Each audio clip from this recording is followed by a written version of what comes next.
जन्म कुंडली के अष्टम भाव में बुधदेव और शुक्रदेव बड़े अच्छे परिणाम करते देखे गए हैं।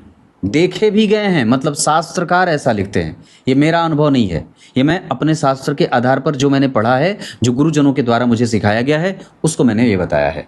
फलित ज्योतिष का सिद्धांत ये कहता है अष्टम भाव के बुध को भी कई बार दोष नहीं लगता है, और जन्म कुंडली के अष्टम भाव के शुक्रदेव भी व्यक्ति के ऋण से पूरा समाज पटा रहता है। वो बाजार में निकले तो कितने लोग उसके ऋण पे जी रहे हैं। उसका ऋण और सूद इतना हो जाता है कि वो सूद बैठ करके खाता है।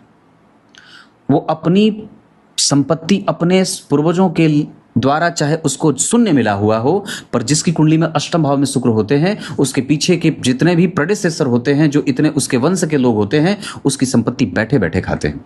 मतलब एक महान योगी राज, धन का योगी, जिसने योग से, तपस्या से, बल से धन कमाया है, और जिसका फल उसकी पूरे खानदान के लोग उसका कमाते हैं।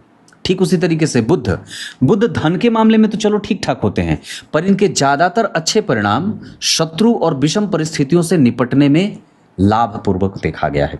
मतलब जीवन में जितनी भी विषम परिस्थिति बनेगी, अगर अष्टम भाव में बुध बने हैं तो अपनी चपलता से उस व्यक्ति के द्वारा उस विषम परिस्थिति का हल आसानी से ढूंढते और प्रकट करते देखा जाता है। ये वही लोग होते हैं जो कुछ ऐसा कर जाते हैं समाज में, जैसे जिसने इंटरनेट को लाया, जो भारत में बिटकॉइन को लाया, जो भारत में शेयर बाजार को आगे बढ़ा रहा है। तो ये ऐसे ही लोग होते हैं जिनकी गणना प्रधान इतनी होती है कि उनके किए और उनके आजमाए सूत्र और उनके दिए गए सूत्रों पे समाज का एक वर्ग पूरा उसको कॉपी कर रहा होता है। तो ये जन्म कुंडली के अष्टम भाव के बुध हैं। चुनौतियों को स्वीकार करना, समाज के लोगों को सुरक्षित करना और समाज के लोगों को दिशा देना, और कुछ ऐसा कर जाना, ऐसा सिद्धांत विकसित करके जाना जिससे वर्षों तक लोग उसको भूल नहीं पाते हैं। तो ये जन्म कुंडली के अष्टम भाव के बुध हैं। बाकी यहाँ गुरु जो होते हैं वो व्यक्ति को रोगी बना देते हैं, इस वजह से उनके कुछ बुरे परिणाम भी जातक के जीवन में देखने को मिलते हैं। और चंद्रमा व्यक्ति को यहाँ पे वो भी रोगी, मानसिक विक्षिप्तता और कई बार व्यक्ति के अनियमित दिनचर्या के कारक हो जाते हैं।